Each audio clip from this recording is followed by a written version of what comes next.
역대상 25장 1절로 31절인데 길어서 1절로 7절까지만 보도록 하겠습니다. 1절로 7절 우리 교독하고 시작하도록 하겠습니다. 다윗이 군대 지휘관들과 더불어 아삽과 헤만과 여두둔의 자손 중에서 구별하여 섬기게 하되 수금과 비파와 재금을 잡아 신령한 노래를 하게 하였으니 그 직무대로 일하는 자의 수효는 이러하니라.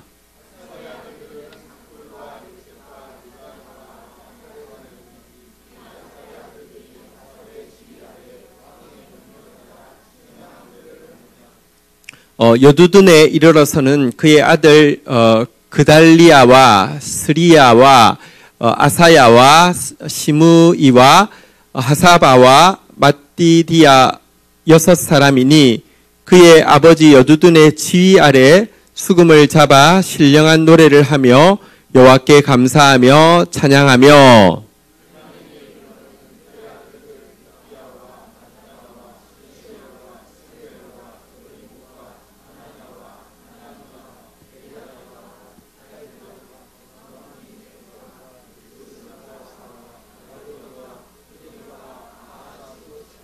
이는 다 헤만의 아들들이니 나팔을 부는 자들이며 헤만은 하나님의 말씀을 가진 왕의 선견자라. 하나님이 헤만에게 14아들과 3딸을 주셨더라.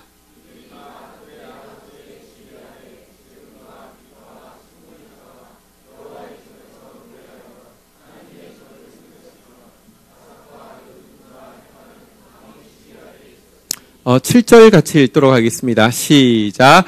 그들과 모든 형제 곧 여호와 찬송하기를 배워 익숙한 자의 수요가 280명이라. 아멘.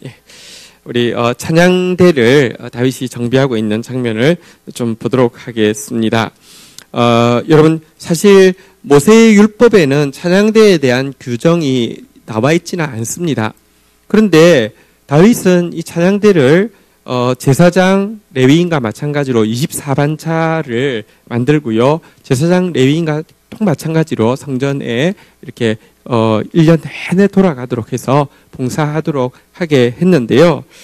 사실 하나님의 언약이 이제 다윗 시대의 성취가 되어져 가고 있잖아요. 우리가 부르는 노래 중에서도 이런 노래 있습니다. 지금은 엘리야 때처럼 주 말씀이 성취되고 뭐 그런 노래 있지 않습니까? 또 2절에 보면 또 주의 종 모세의 때와 같이 언약이 성취되네 이런 노래가 있고 2절에 보면 또 어떻게 시작하죠? 에스겔 환상처럼 마른 뼈가 살아나고 또 그 다음에 주의 종 다윗의 때와 같이 언약이 성취되네.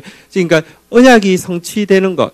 지금 언약 성취의 제일 핵심으로 다윗이 꼽고 있는 것은 이제 여호와께서 예루살렘에 상주하셔서 이 성전에서 예배를 받으시겠다는 것이 언약 성취의 최고 증거라고 다윗이 생각하고 있고요. 이 이제 언약이 성취되어질 때가 가까웠을 때 마땅히 해야 될 일이 무엇일까? 다윗이 꼽은 것은 찬양을 준비하는 것이라는 것을 그가 깨달았습니다. 사실은 그에게 찬양에 대한 소질이 있었잖아요. 그죠? 그가 악기를 연주하며 귀신이 떠나갔잖아요. 또 그가 찬양에 대한 열의가 있었고 사실은 열의와 소질만 가지고 되지 않습니다. 그의 인생에서 경험했던 수많은 구원들과 기적들을 통해서 이런 경험들이 그로 하여금 찬양할 수밖에 없게 만들었는데 이 찬양을 개인이 아니라 이 공동체 전체가 계속 찬양할 수 있도록 하게 하는 것이 언약의 성취가 가까울 때 그가 해야 될 중요한 사명임을 깨닫고 다시 말씀드리지만 모세의 율법에는 없지만 이제 언약이 모세의 율법이 사실은 다윗이라는 인물을 통하여서 예수 그리스도의 상징을 구약시대에는 이렇게 환한 상징이 다시 말하면 언약의 성취가 성전의 건립이 약속되어지자 그가 한 일이 찬송이었습니다. 마찬가지입니다. 여러분 지금은 언약이 성취되는 시대가 다가왔습니다. 또 우리 교회를 향한 언약이 성취될 때도 다가왔습니다. 저는 올해 우리 표가 사실 우리 눈앞에 지금 이루어진 게 아무것도 없는 것처럼 보이지만 하나님은 미리 여러분 우리가 찬양도 미리 하기를 원하십니다. 다시 한번 고백하겠습니다. 제가 어떻게 하는지 아시죠? 날마다 찬송하리이다. 영원히 성축하리이다. 약속의 성취가 가까운 이때 우리가 정말 해야 될 것, 또 우리 교회 가운데 정말 회복되어야 될 굉장히 중요한 주제가 무엇이냐고 하면 찬양입니다. 자, 그래서 이 찬양을 어떻게 회복하고 있는지 다윗의 기사를 한번 보도록 하겠습니다. 1절 같이 읽고 시작하도록 하겠습니다. 1절 읽겠습니다. 시작. 다윗이 군대 지휘관들과 더불어 아삽과 헤만과 여두둔의 자손들 중에서 구별하여 섬기게 하되 수금과 비파와 재금을 잡아 신령한 노래를 하게 하였으니 그 직무대로 일하는 자의 수요는 이러하니라. 자, 다윗이 이 일을 위해서, 여기 번역은 군대 지휘관이라고 했는데 꼭 군대를 이야기하는 것은 아닙니다. 그러니까 이스라엘 영적 지도자들과 함께 일이 너무 중요하기 때문에 함께 의논해가지고요. 자, 한번 따라하겠습니다. 아삽, 헤만, 여두둔, 이 세 사람이 성가대, 이 찬양대 대장이었습니다. 이 세 사람과 이 세 사람의 자손들 중에서 구별하여서 이 찬양대로 섬기게 할 사람들을 뽑았는데요. 이들이 하는 일이 크게 두 가지인데요. 한번 따라하겠습니다. 수금과 비파와 재금을 잡아 하나님을 찬양하는 일에 있어서 악기를 이제 동원하게 하는 것을 지금 보게 됩니다. 일부 경건한 척하면서 하는 데에 악기를 전혀 쓰지 못하게 하는 경우가 있습니다. 제가 지금 정확하지 않은데 몰몬도 악기 쓰는 것을 아주 극도로 아마 막 이렇게 그걸 이렇게 제재하고 아마 그런 규정이 있을 겁니다. 특별히 이슬람 같은 경우는요, 악기는 절대 쓰면 안 됩니다. 그래서 여러분 그 이슬람 음악 나오는 건 전부 다 100% 목소리로만 하잖아요, 그죠? 근데 여러분 하나님은 굉장히 아름다운 분이시고요, 또 우리에게 주신 것을요, 사실 아름답게만 사용하면 맥시멈으로 감사함으로 받으면 버릴 것이 없는 분이십니다. 한동안 무슨 드럼을 써야 되나 말아야 되나 뭐 이런 이야기들 참 많이 했는데 사실 하나님 앞에서는 되게 우스운 이야기입니다. 왜냐하고 하면 이 재금이 뭐냐고 하면 드럼입니다. 당연히 쓰는 것입니다. 근데 어쨌든 이 찬양대는 일단 악기를 수금은요 베이스 음입니다. 비파는 소프라노 음입니다. 그리고 재금은 이제 타악기입니다.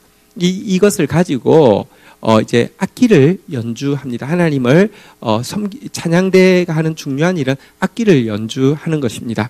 우리 악기팀, 우리 찬양팀의 악기 다루는 사람들 하나님의 기름 부으심이 더 풍성하여서 여러분들이 섬기는 이 연주가 또 찬양대 연주가 되기를 주의 이름으로 축복합니다. 그다음에 이들이 하는 것이요, 한번 따라하겠습니다. 신령한 노래.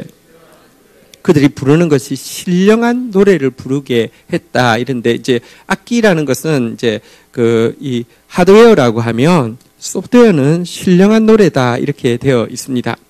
근데 이 신령한 노래라는 게 뭐냐고 하면요, 신령하다는 게 이게 뭐냐고 하면 하나님의 영감되어진 노래, 다시 말하면 예언의 노래다 이런 뜻입니다.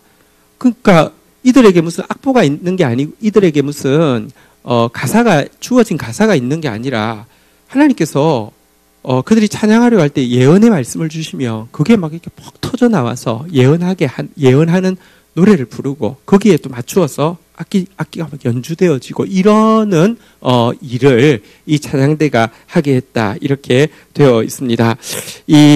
먼저 이 신령한 노래에 대해서 조금 같이 좀 생각을 해보도록 하겠습니다. 우리가 하나님을 찬양하는 데 있어서 크게 찬양해야 되는 내용은 찬양의 내용은 한 3가지 정도를 우리가 사용할 수 있습니다. 에베소서 5장 19절 한번 보도록 하겠습니다. 에베소서 5장 19절 같이 한번 읽도록 하겠습니다. 읽겠습니다. 시작. 시와 찬송과 신령한 노래들로 서로 화답하며 너희 마음으로 주께 노래하며 찬송하며. 우리가 하나님 찬송할 때 쓸 수 있는 메추리얼이 3가지가 있는데 첫 번째는요, 한번 따라하겠습니다. 이 시는 시편입니다. 근데 사실 제가 참 아쉬운 게 지금 시편 찬양은 아예 거의 없어져 버렸습니다. 이스라엘에 가도 이렇게 이 전통을 정확하게는 제가 잘 찾아보지 못하겠더라고요. 일단 왜냐고 하면 시는 여러분들 소설 같은 것을 번역하면 그래도 내용이니까 전달이 되는데 시는 번역하는 순간 지금 반역이 아니라 반의 반역도 잘 안 되고 게다가 이제 과거의 일을 노래할 것이기 때문에 이게 지금 참 무슨 뜻인지를 잘 모릅니다. 제가 GT 정권을 이제 성경 정권을 GT로 쓰고 있는데 그 중에 가장 심혈을 기울이고 있는 작업 중에 하나가 시편입니다. 왜냐하면 시는 사실은 편수도 너무 많고요. 또 그게 무슨 뜻인지 정확하게도 전달되어야 하지만 그걸 시적으로 그러면 노래로 바꾸어도 될 만큼 이렇게 하는 작업은 또 이렇게 뜻을 아는 것으로만 되는 게 아니기 때문에 대단히 심혈을 기울여서 하고 있는 작업인데요. 언젠가 시편 정권이 정말 이렇게 무슨 뜻인지도 나오지만 그것이 시로 다시 이렇게 바꾸어지는 작업이 저는 언젠가 되리라고 생각하는데요. 그리고 나면 거기에 노래를 붙여서 부르는 거. 예, 저는 시편의 노래가 다시 회복되어지는 거 되게 중요하다 이런 생각을 가지고 있는데요. 어쨌든 교회에서, 초대교회 때까지만 해도 교회의 찬양의 굉장히 중요한 매출혈 중에 하나가, 시편이었고요. 두 번째는 한번 따라하겠습니다. 찬송. 이 찬송은요, 지금으로 말하면 이 찬송가라고 할 수 있겠습니다.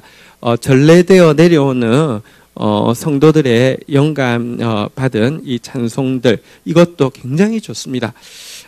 사실은 특별히 요즘 이렇게 많은 CCM들이 있지만 찬송가들 우리가 고요할 때에 찬송가에 다시 한번 들어가며, 왜냐하면 우리가 찬송가 어릴 때부터 모태신앙인 사람들은 뜻없이 불렀던 노래들이 많기 때문에, 근데 찬송가에 들어가며 정말 깊이 있고 아름다운 고백들이 너무 많은 것을 보게 됩니다. 이 두 번째가 찬송이라고 하면요. 세 번째 매출혈이 뭐냐고 하면 방금 우리가 읽었던 단어가 나왔죠. 한번 따라하겠습니다. 신령한 노래들. 자, 이 신령한 노래들인데요. 이게 뭐냐고 하면 하나님께서 예언으로 우리에게 확 쏟아 부어 주신 어떤 그 찬양을 신령한 노래들이라고 합니다.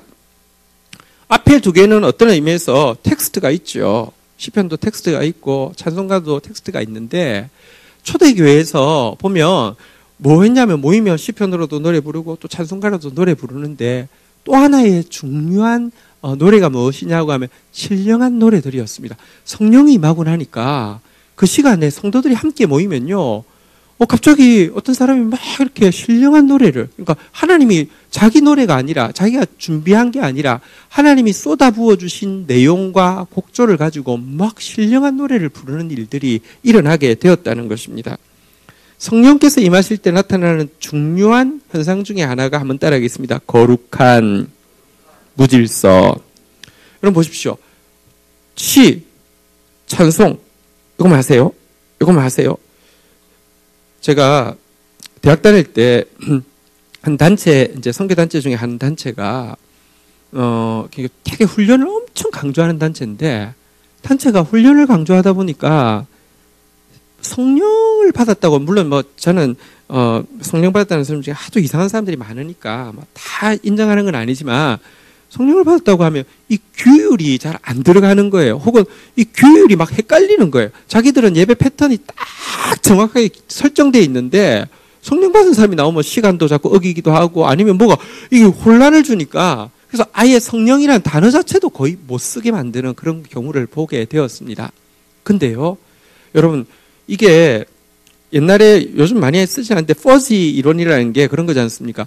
혼란스러웠지만 사실은 훨씬 더 풍성하게 만들어주는 게 있잖아요. 그죠?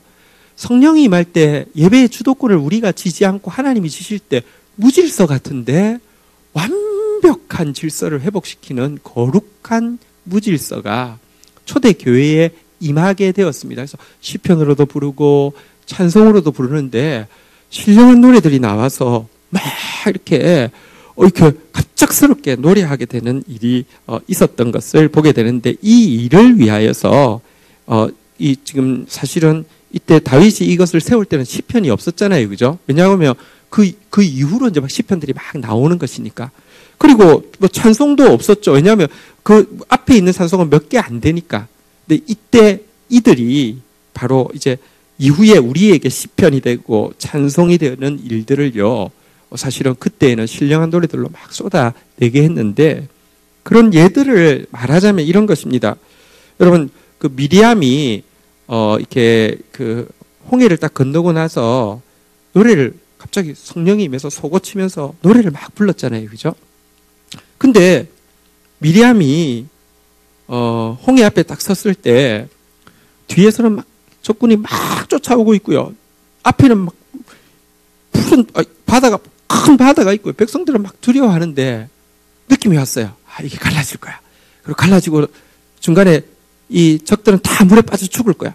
그럼 우리가 딱 건너가고 나면 사람들이 이렇게 이거 뭐 해야 되지? 이럴 때 그래, 이때 노래 한번 딱 불러주면 사람들이 와, 이거 분위기가 좋겠지. 자, 그러면 가사를 뭐라고 쓸까?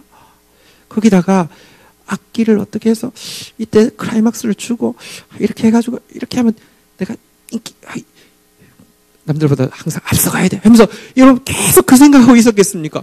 아니요, 자기도 무서워했고요, 쫓아오는 거 무서워했고요, 건너가면서도요 당황했고요. 근데 딱 건너자마자 위에서 갑자기 신령한 노래가 확 임하니까 막 솟구치면서 노래 불렀던 것이죠. 그때 불렀던 노래가 요즘 우리 곡으로 바꾸는 것이지만 내가 주를 찬송하리, 높고 영화로우신 주 말과 적군을 죽이셨네, 이런 노래를 그가 그 자리에서 불렀던 거, 그게 말하자면 신령한 노래죠.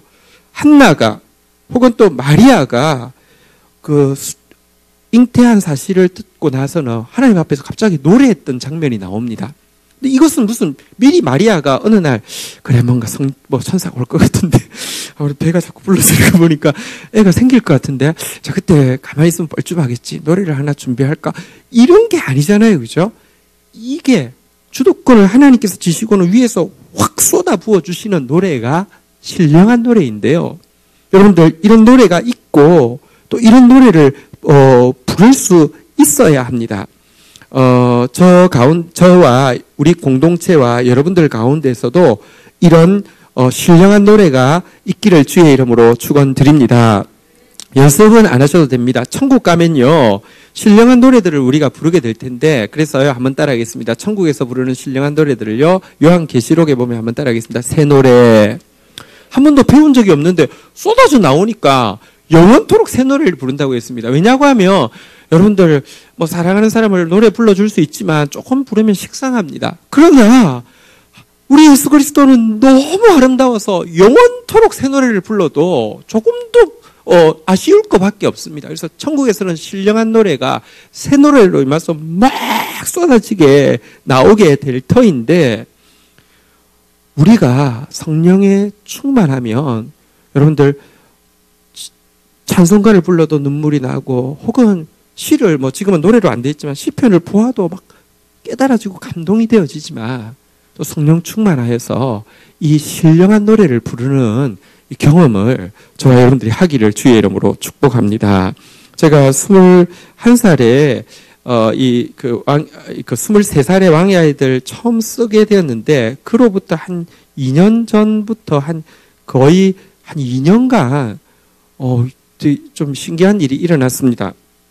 2년 정도, 그러니까 이 왕의 아이들 지금 GTM 사역을 시작하기 전 2년 동안 혼자서, 저희가 옛날에 제가 있던 것이 지하 창고 비슷한 그런 이제 공간이었는데, 그 예배실이었는데, 혼자 이제 들어가서 무릎을 꿇으며 하늘에서 찬양이 확 임하는데 혼자서 노래를 부르는데 막 30분, 1시간을요 막 방언을 하면서 막 노래를 부르는데, 내가 악보를 그릴 줄 몰라서 그렇지, 그때는 또 녹음기도 없었잖아요. 그러니까 요즘은 핸드폰으로 딱 녹음하면 되지만, 그때는 이제 녹음기 들고 와서 이렇게 세팅을 해놔, 그러니까 테이프 넣고 그러니까 그렇지 못했지만, 내가 느끼기에도 내가 이게 곡을 쓸 줄 알았다고 하면 이대로 쓰면 무슨 오케스트라 대곡이 되겠다고 할 정도로 한 30분, 1시간 막 찬양이 안 끊어지면서 계속 나오는 것을요 한 1, 2년을 계속 경험을 하게 되었습니다. 왜냐고 하면 성취가 가까운 시대에 하나님은 먼저 찬송받으십니다. 내가 그때 불렀던 노래의 가사는 잘 모릅니다. 왜냐하면 방언이기 때문에. 그렇지만 하나님이 이후에 일어날 일을 아시니까 미리 신령한 노래들로 하나님 막 찬양하게 하셨던 그 기억이 생생하게 있습니다. 그런데 여러분, 우리가 오늘 이 신령한 노래라는 단어를 허투루 보지 않아야 할 중요한 이유가 있는데요.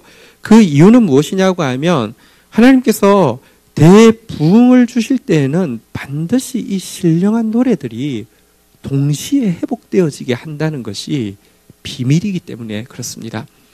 지금 한국교회는 한번 허물어지고 있고요. 지금 사실은 많이 허물어졌을 뿐더러 어쩌면 더 허물어질 것입니다. 그렇지만 우리에게 소망이 있는 것은 하나님께서요, 그루터기를 남기실 것이고요. 다음 세대를 세우실 것인데요. 진짜 부흥이 일어날 것입니다. 보십시오. 그런 일이 어떻게 일어나는지 진짜 부흥이 일어날 것입니다. 근데 이 진짜 부흥이 일어날 때마다 동반되어지는 가장 중요한 증거 중에 하나가 신령한 노래들이 쏟아지게 된다는 것입니다. 예를 들어 요한 웨슬레의 대부흥운동이 있었습니다. 이때 찰스 웨슬레 그의 동생이긴 한데요. 찬양을 하게 되었는데 이때 찬양이 신령한 노래들로 얼마나 임했든지 그냥 서서 부르면 찬양이 됩니다. 지금 시간이 많이 지났지만 지금 우리 찬송가에 찰스 웨슬레가 그냥 막 이 신령한 노래로 받았던 노래들이 지금도 있습니다. 찰스 웨슬레의 노래들 뭐 어떤 게 있냐면 만입이 내게 있으면 아시죠? 하나님의 크신 사랑 하늘로서 천사 찬송하기를 뭐 노래 아니면 예수 부활했으니 할렐루야 전부여 의지 없어서 뭐 어쨌든 막 찬송이 막 집회할 때마다 그곳을 향한 하나님의 마음이 그에게 쏟아부어져서 그냥 마이크도 없었을 거예요. 쏟아부어져서 막 흘러나왔던 시대가 있습니다. 무디 때 엄청난 부흥이 있었습니다. 근데 그때 아이라 생키라는 사람이 찬양자인데요. 그도 집회를 할 때 새 노래가 확 임하는데요. 신령한 노래들이 임하는데 그때 부른 노래들을 예를 들면 주 날개미 내가 편안히 쉬네 갈 길을 밝히 보이시니 우리는 주님을 늘 배반하나 선한 목자 되신 우리 주 고통의 멍에 벗으려고 나 주의 도움 받고자. 지금도 우리가 부르는 노래 엄청나게 많은 노래가 그 한 분을 통하여서 그 한 시대 그냥 집회하면 그때 하나님이 마음을 주는 거예요. 그럼 쏟아져 나오는데요. 그 사실 1, 2, 3, 4절 가사를 보면 엄청난 내용들이 들어있어요. 이런 게 이제 신령한 노래인데요. 여러분, 하나님의 진짜 민족교회를 향한 대부흥. 그리고 사실은요, 우리가 한 것은요, 심판받고 멸망받아 마땅한 일밖에 없는데, 하나님이 하시는 일은요, 거꾸로 은혜를 주시고, 우리가 상상할 수 없는 새 일을 지금 행하고 계신 것을 우리로 지금 둔한 우리로 또 느끼게 합니다. 물론, 여러분들, 여러분들 찬송하기 전에 성도는 미리 알고 하나님을 찬송해야 하고요. 모두도 그냥 뭐 즐거워하고 그냥 뭐 잘 될 거야 할 때도요. 성도는 미리 알고 영적 전쟁하면서 이렇게 싸우고 있어야 합니다. 저는 근래에 남북 정상회담 이후에 계속 하나님께서 또 중보하는 마음을 주셔서 계속 나라와 지금 이제 북한과 또 미국과 열방에 대해서 하나님께서 이건 중보하고 왜 이건 반드시 하나님 뜻대로 될 것이기 때문에 여러분 하나님 뜻대로 우리로 찬송하게 하실 것이기 때문에 더 중보해야 되는 것입니다. 어쨌든 그런데 여러분 지금 새로운 언약의 성취가 가까운 때가 되었다고 하면 여러분 기대하셔도 좋습니다. 마치 여기 아삽과 해망과 요두둔을 세워서 신령한 노래들을 하게 하신 것처럼 우리로 하여금 이와 같은 일을 하게 하실 것입니다. 자, 그런데 여기 보니까 시와 찬송과 신령한 노래가 이렇게 우리가 찬양하려는 콘텐츠라고 하면 뒤에 보니까요. 한번 따라하겠습니다. 마음으로 이게 이제 원래 뜻을 번역이 좀 어색하게 돼 있는데 한번 이렇게 하겠습니다. 마음으로 노래하며 뒤에 거는 그대로 읽겠습니다. 노래하며 찬송하며. 원래 뜻은 뭐냐고 하면 마음으로 노래하라는 것은요, 지성을 다해서 노래하라 이런 뜻입니다.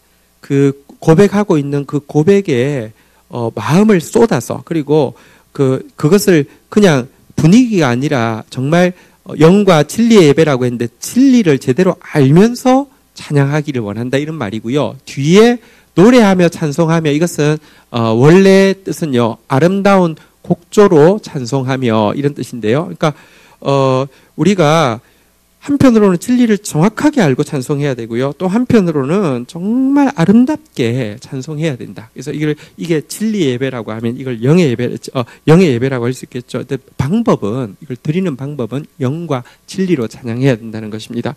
찬양하되 정말 아름다운 곡으로 찬양하는 거 중요합니다. 자, 그런데 중요한 것은 아름다운 곡보다 사실은 더 중요한 것은 그 고백에 진리가 담겨 있어야 할 뿐 아니라 그 진리를 내가 고백해야지 곡에 취해서 노래 불러서는 안 됩니다. 우리 기독교와 캐톨릭에 굉장히 중요한 차이가 있는데요. 기독교에서의 예배는요, 예배의 시간에는 반드시 말씀이 있어야 합니다. 그런데 캐톨릭의 예배 중에서는요, 몇몇 예배, 예를 들면 성례랄지 혼인성사랄지 아니면 이런 것 몇 가지는요 보면 말씀이 안 들어갑니다. 그냥 집례 자체만 해도 성령이 임한다는 것입니다. 근데 우리 기독교에서는 그렇게 가르치지 않습니다. 진리 없는 분위기로는, 형식으로는 절대 그것이 예배가 되어지지 않는다는 것입니다. 마음으로 노래하라는 것은 진리를 다해서 노래하라는 것이고요. 또 여기 이제 아름다운 곡조로 찬송하라는 것은 이게 영을 다해서 노래해야 되는데, 여러분 우리가 찬양하되 한 가지 참 주의해야 될 것이 무엇이냐고 하면, 우리가 이전에 이제 큐티 캠프를 했잖아요, 그죠? 하면 찬양을 하는데 물론 찬양팀도 사실은 연주를 잘하고 노래를 잘하는 거 참 중요하지만 먼저 자신이요 진짜 하나님의 사람이 되는 것이 참 중요한데요. 노래는 하는데, 그러니까 아름다운 노래를 하는데 진짜 진리의 고백이 있는지, 특별히 또 아이들 보면 더 그렇습니다. 노래 막 신나는 노래, 막 아름다운 노래 하면 노래 잘해요. 근데 설교 시간 시작하자마자 기절하는 친구들이 있어요. 근데 이게요, 그래도 저 큐티 캠프 때는 워낙에 말씀을 강조하고 처음부터 끝까지 계속 말씀을 강조하니까. 그런데 어른들 심지어 제가 힐송 가서도 제가 느낀 많은 느낌 중에 뭐냐고 하면, 찬양할 때 보면 진짜 연주를 너무 잘해요. 연주도 잘하고요. 곡도 진짜 너무 멋져요. 가사도 아름답고요. 그러면 연주할 때 보면 진짜 신나, 거의 무슨 홍대 이런 거 저리 가라 할 정도로 너무 신나해요. 설교 시작하자마자 딴짓하는 사람이 너무 많더라고요. 이거는 찬양이 아닙니다. 우리 교회에서 찬양이 회복되어지는데, 다시 한번 따라하겠습니다. 마음으로 노래하며, 아름답게 노래하며, 이 두 가지가 같이 가야지 되는데요. 이 두 가지가 같이 가게 하려고 하면 어떻게 해야 할까요? 자, 신령한 노래를 부르는 방법, 혹은 영과 진리가 함께하는 방법으로 노래 부르려고 하면요, 18절 한번 보도록 하겠습니다. 앞으로 가서, 자, 5장 18절 같이 한번 읽도록 하겠습니다. 읽겠습니다. 시작.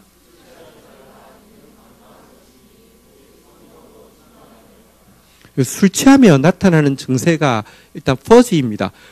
어지럽기도 하고 의외의 행동을 해요. 엄청 점잖은 사람이 막 큰 소리를 치기도 하고요.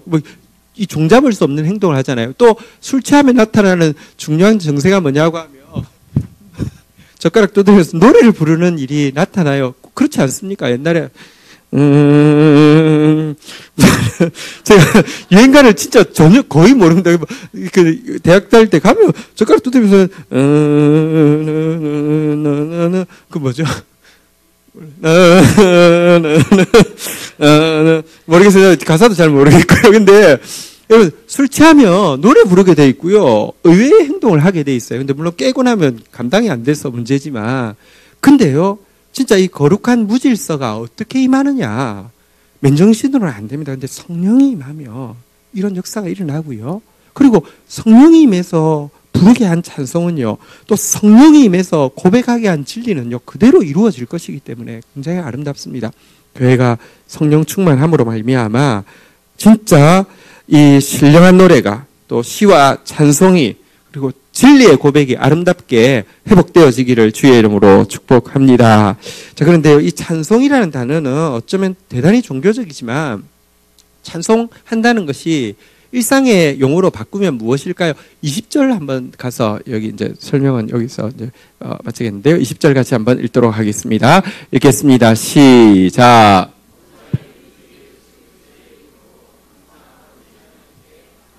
여러분, 찬송한다는 게 구체적으로 뭘까요? 우리의 일상의 삶의 찬송은요, 예배당에서 다시 이야기합니다. 문제가 찬송 시간에 막 열심히 하는데, 눈물도 흘리고 하는데 설교 시간에 막 기절하는 거 정말 잘못된 것인데, 예를 들면, 여기 와서 찬송도 하고 설교도 들었다고 쳐요. 근데 일상에 가자마자 입 나와 있으면 절대 찬송한 거 아닙니다. 한번 따라하겠습니다. 범사에 항상 감사하며, 여러분, 진짜 찬송한 사람이라고 하면 감사해야 됩니다. 그분을 찬송했다고 하면 그분이 하실 일을 찬송한 것이고 그분이 하신 일을 찬송한 것이라고 하며, 여러분, 그분이 하신 일이 우리 입 나와 있게 하는 것입니까? 그럴 수 없습니다. 진짜 찬송의 사람은, 그래서 지난주에 주일날 말씀드렸잖아요. 한번 따라하겠습니다. 마땅히 찬송해야 합니다. 마땅히 감사해야 합니다. 연못에 있는 생선들도 막 감사해서 견디지 못해서 춤을 추는데 우리가 어떻게 하나님 감사하지 않을 수 있겠습니까?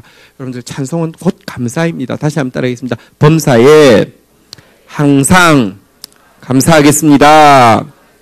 주의 언약의 성취가 가까운 이때에 범사에 항상 감사하십시다. 할렐루야. 다시 한번 따라하겠습니다. 날마다 영원히 할렐루야. 자, 이 일을 위해서 아삽, 헤만, 여두둔을 세우셨는데요. 자, 그 뒤에 이제 한번 좀 보도록 하겠습니다.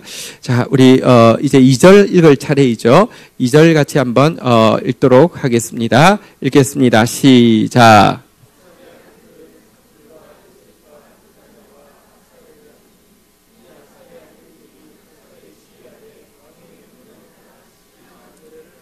자, 이 아삽의 아들이 몇 명인가요?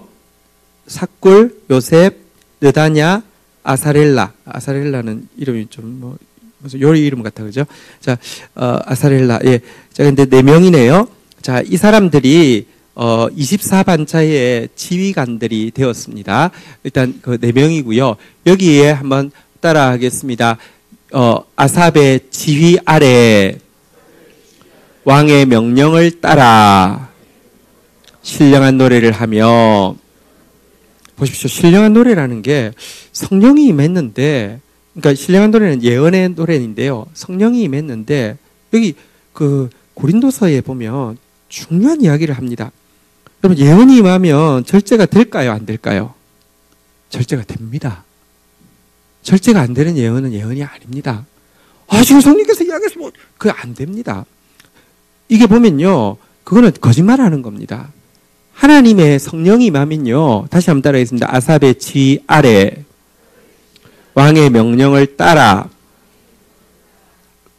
성령은 질서의 하나님이시기 때문에 성령께서 일하실 수 있습니다. 다시 이야기합니다. 질서의 하나님이라는 게 조직의 하나님이라는 뜻은 아닙니다. 조직체는 죽은 것이고요.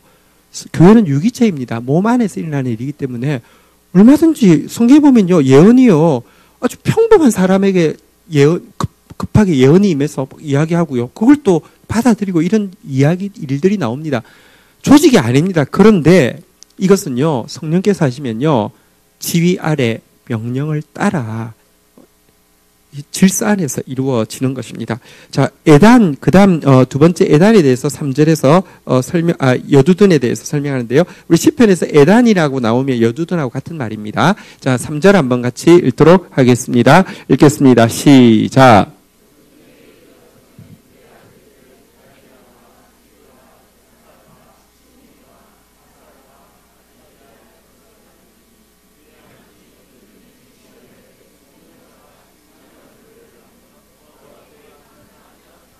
여기도 나왔죠. 한번, 이게 몇 명이라고요? 제가 셌더니 뒤에 6사람 나와버렸네요. 예. 그 다음에 한번 따라하겠습니다. 지위 아래. 예. 지위가 아래 있는 것이 굉장히 중요합니다. 자, 그 다음에, 여기 신령한 노래를 하는데요. 신령한 노래가 구체적으로 뭐라고요? 한번 따라하겠습니다. 감사하며, 찬양하며. 자, 그런데 4절부터는요, 사실 세 번째 해만에 대해서 나오는데, 해만에 대한 내용은 무려, 그 7절, 6절, 7절까지 계속 이어집니다. 해만에 대한 내용이 제일 많네요. 해만에 대한 내용 한번 보도록 하겠습니다. 교독을 해보겠습니다. 해만에 이르러는 그의 아들들 붓기야와 마따냐와 우시엘과 스부엘과 여리목과 하나냐와 하나니와 엘리아다와 기딸디와 로맘디에셀과 요부스가 사와 말디와 말로디, 예. 예, 말로디, 예. 굉장히 멋진 발언인데요.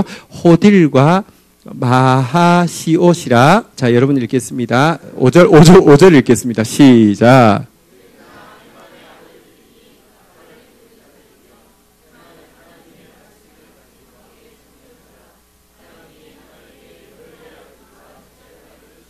네. 자, 이 해만, 이 세 번째 이 지휘관인 해만, 아직 2절을 덜 읽었지만, 해만에 대해서는 일단 아들이 몇 명이었다고요? 14명이었습니다. 그래서 지금, 앞에, 우리 아삽이 4명이었고요. 여두둔이 6명이었죠. 합하면 몇 명입니까? 10명이죠. 그러면 24반차니까 몇 명이 남아야 됩니까? 14명. 근데 이 14명이 다, 그게 되었습니다. 이 24반차의 우두머리가 되었습니다. GT에 오타 났습니다. 12이라고 되어 있는데, GT는, 이렇게 1.1획도 변하지 않는 것이 아니라 많은 오타를 가지고 있습니다. 근데 하나님의 말씀은 오타가 없습니다. 진짜 14아들과 3딸이 주어졌는데요. 특별히 이 해만에 대해서는요, 한번 따라하겠습니다. 하나님의 말씀을 가진 왕의 선견자라.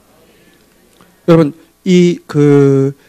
신령한 노래라는 것 자체가 하나님의 예언이 임하는 겁니다. 그것이 노래로 막 나오는 겁니다. 그런데 특별히 해만에게는요, 이 신령한 노래가 임하는데 왕에게 주는 하나님의 말씀들이 이 해만을 통하여서 나왔고요. 그러니까 왕도 그의 말에 귀 기울이는 그런 성가대장이었습니다. 특별하죠. 그래서 사실은 나머지 2사람에게서 이 4명, 6명의 우두머리가 나온 데 비해서 이 해만에게는 14명의 우두머리가 나왔고요. 나머지 이 앞에 나왔던 아삽과 여두둔에게는 언급되어지지 않은 딸 이야기도 나오고 있는데요. 이 딸들에 대해서도요, 6절에 보니까요, 한번 같이 읽도록 하겠습니다. 읽겠습니다. 시작. 이들은 다 그들의 아버지의 지위 아래 재금과 비파와 수금을 잡아 여호와의 전에서 노래하여 하나님의 전을 섬겼으며 아삽과 여두둔과 해만은 왕의 지위 아래 있었으니 이들은 다 했으니까 14아들뿐 아니라 3딸도 지금 포함하고 있는 것을 알겠죠? 한번 따라하겠습니다. 그의 아버지의 지위 아래. 지금 지위라는 단어가 아삽에게도 한번 쓰였고요. 여두둔에게도 한번 쓰였고 지금 해만에게도 한번 지금 쓰여서 지위 아래라는 단어가 지금까지 현재 3번이 나왔는데요. 지위 아래에서 재금, 비파, 수금을 잡아서 노래했는데요. 자, 아삽과 여두둔과 해만은 또 누구의 지위 아래 있었다고요? 왕의 지위 아래. 그러니까 이게 어떻게 되어 있는지 보겠습니다. 자, 왕이 명령을 내립니다. 이 왕의 지위 아래 한번 다시 따라할까요? 아삽, 여두둔, 해만, 맞죠? 예, 이렇게 3명이 있었고요. 이 3명 아래에 24 반차의 우두머리가 있고요. 24반차의 우두머리 밑에 이제 쭉 보시면 우리 7절 한번 볼까요? 7절 같이 한번 읽도록 하겠습니다. 읽겠습니다. 시작.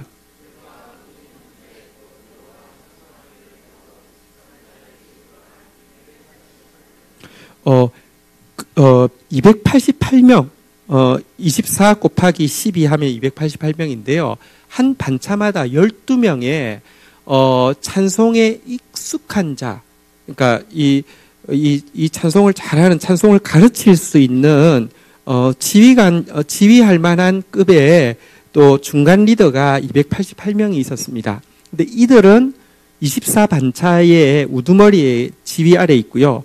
이 288명의 지휘 아래에 총 이 성가대의 숫자는 약 4,000명이었는데요. 이 4,000명이 있었습니다. 그래서 질서가 왕이 있고요. 왕은 또 당연히 하나님 아래 있고요. 하나님의 명령대로 했고요. 이 명령대로 3명의 성가대장이, 또 3명의 성가대장의 명령대로, 지휘대로 24반차의 우두머리가, 이 반차의 우두머리의 지휘대로 288명의, 그러니까 악장들이, 그리고 이들의 지휘 아래에서 4,000명의 이 성가대가 움직인 것을 보게 됩니다.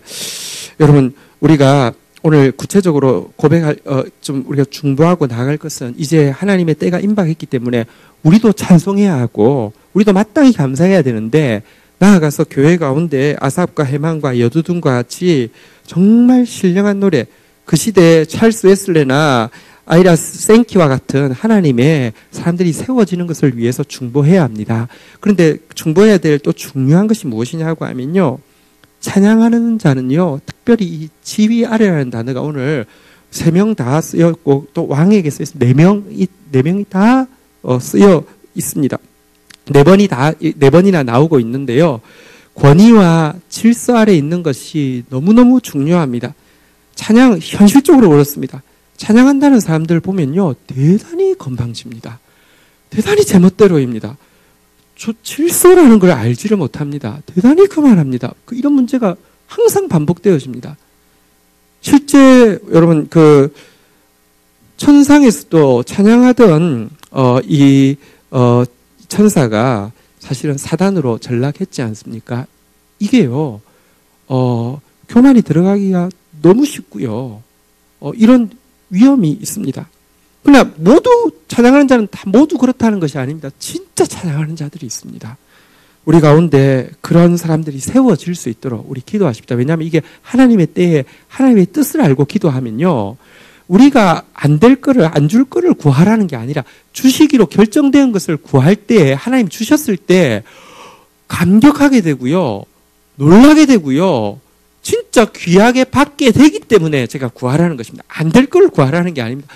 당연히 임할 것이기 때문에 구하되, 정말 신령한 노래를 부를 자들을 정말 질서 아래, 권위 아래, 권위에 민감하고 질서에 민감한 사람들을 세워달라고. 다윗 보십시오. 다윗이 실제 노래하기, 찬양 잘하는 자, 이스라엘의 찬양 잘하는 자라고 그가 운명하고 나서 그를 총칭할 때 이스라엘의 노래 잘하던 자라고 부르는 사람이었는데, 그는 얼마나 하나님 앞에서 진짜 그가 불렀던 노래들이 지금도 얼마나 찬송이 많이 되어 있습니까? 아까 제가 생키 이야기했고 웨슬레 이야기했는데, 사실 여호와는 나의 목자시니, 이거 누구 노래입니까? 다윗의 노래잖아요. 그죠? 사실은요, 정말 찬양하는 사람이었으면서도, 진짜 신령한 노래를 부르는 사람이었으면서도 권위와 질서에 정말 민감했던 그 다윗과 같은 하나님을 찬양하는 자들이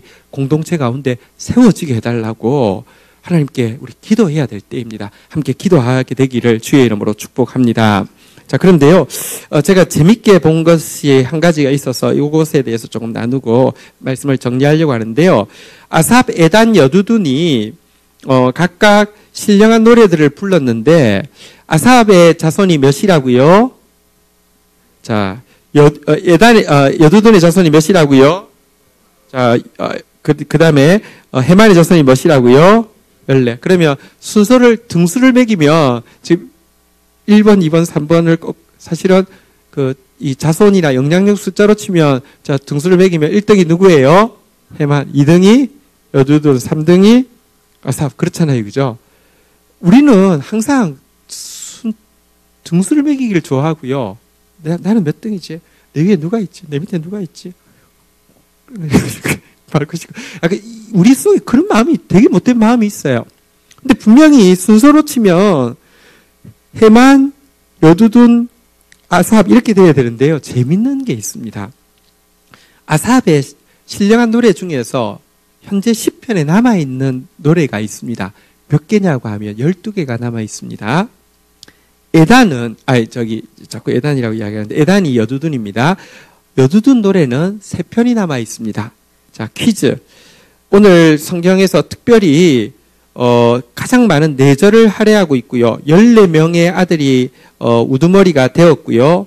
왕의 선견자라 하나님의 말씀을 가졌다라고 이야기하는 해만의 신령한 노래, 시는 시편에 몇 개가 남아있을까요?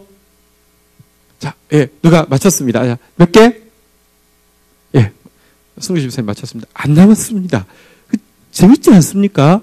아니, 이렇게 해만에 대해서 그렇게 강조를 했으면 제일 많이 남아야 되는 거 아닌가요? 근데 안 남아 있습니다. 왜 그렇죠? 우리가 하나님 나라에 대해서 너무 착각합니다. 우리 앞에도 나왔는데요. 여러분, 대제사장이, 제사장은 누구 자손만 된다고요? 레위 자손 중에서도 딱, 고핫의 자손 중에서도 딱 누구? 아론만 돼요. 모세는 어떻게 돼요? 모세는 진짜 하나님의 사람이었는데요. 모세의 아들들은요, 완전 평제사장이 돼가지고요. 그러니까, 그냥 뒤에 가면요, 아무도 언급되어지지를 않아요.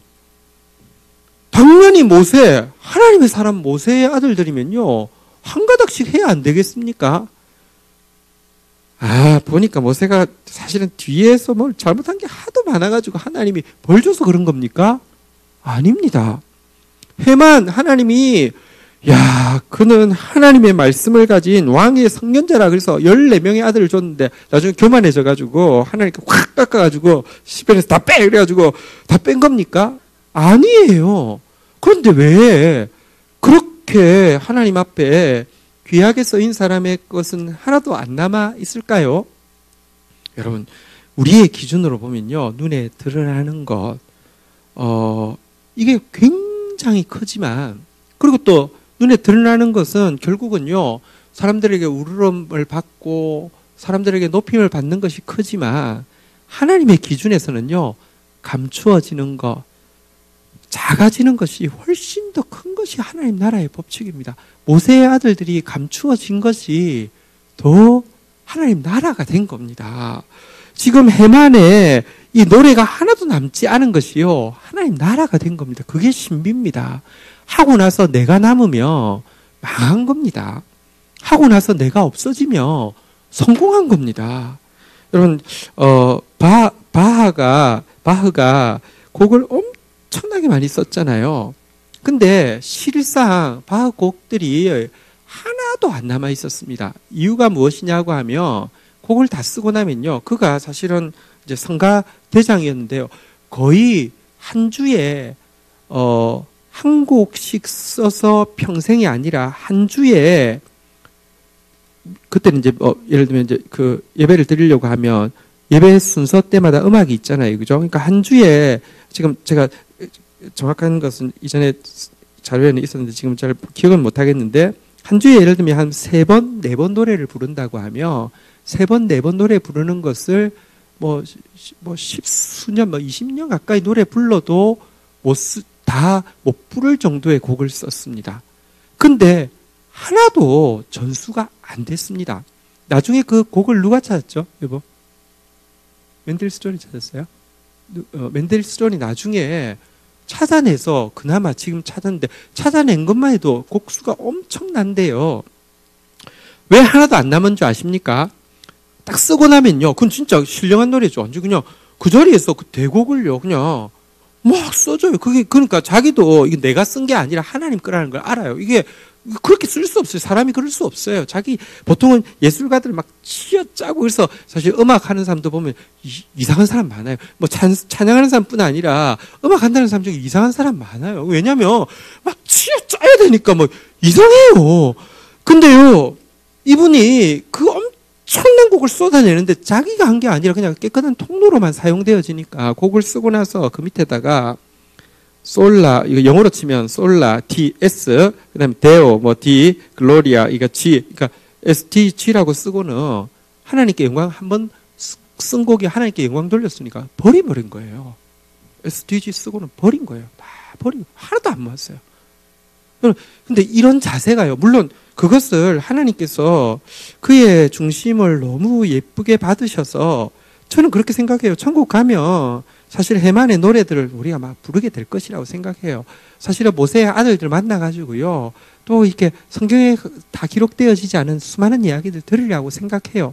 근데 그런 중심이 있어야지 하나님의 사람들이고요. 진짜 노래하는 사람들입니다. 그래서 참 우리가 찬양하는 사람이 되되 질서 아래 있고 뿐만 아니라 우리가 찬양하고 나서 해망과 같이 사라지는 사람 되게 해달라고 고백하고 기도하며 참 좋겠다. 그리고 또 우리 교회에 세워질 하나님의 찬양하는 사람들이 그런 사람이 되면 좋겠다. 여러분 지식을 가지고 기도하는 거 참 중요합니다. 덮어놓고 기도하면요. 사실은요. 그래서 기도에서 제일 중요한 것은요. 기도에서 제일 중요한 것은 일단 감사고요. 왜냐하면 우리가 간구할 것보다 감사가 훨씬 많습니다. 여기 우리 아까 전에 나왔지만 시와 찬송과 신령한 노래로 너희 마음으로 주께 노래하고 감사하며 했는데 주님이 행하신 일 생각할 때예요. 제일 중요한 것은 감사와 찬양입니다. 또 한 가지 주님이 행하신 일들이 너무 많기 때문에 알아야 합니다. 아는 게 찬송입니다. 기도도 마찬가지입니다. 오늘 우리에게 이 말씀을 주신 것은 우리로 하여금 무엇을 어떻게 기도해야 할지를 알려주셨으니 이걸 위해서 우리가 기도하십시다. 제가 영상을 하나 준비하긴 했는데 좀 생뚱맞긴 한데 여러분 우리가 아름다운 곡으로 노래하는 거에 대해서는 의외로 익숙한데요. 마음으로 노래하는 것, 다시 말하면 진짜 지성을 가지고 그 고백을 가지고 노래하는 것은 굉장히 둔합니다. 그러니까 이게요. 감정과 진리가요. 그러니까 아까 이야기한 대로 뭐 캠프 같은 데 가면 아니면 많은 뭐 집회에 가도요. 노래 때 막 방방 뜨다가도 말씀에 확 깔아앉는 이유가요.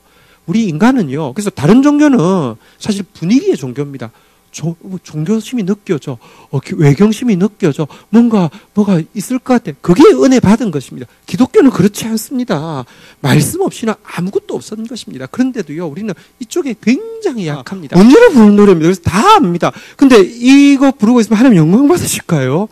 진짜 되게 우스꽝스럽죠. 그러니까 아름다운 노래, 그냥 익숙하니까 아무도 저 뜻에 대해서는 생각도 안 할 겁니다. 근데 그런 노래를 우리가 부를까 봐서 두렵습니다. 사실은요, 교회 안에서 그럴 수가 있습니다. 오늘 우리가 이 찬양대의 노래에 대해서 다윗이 회복해둔 이 노래에 대해서 우리가 배우게 됐는데요.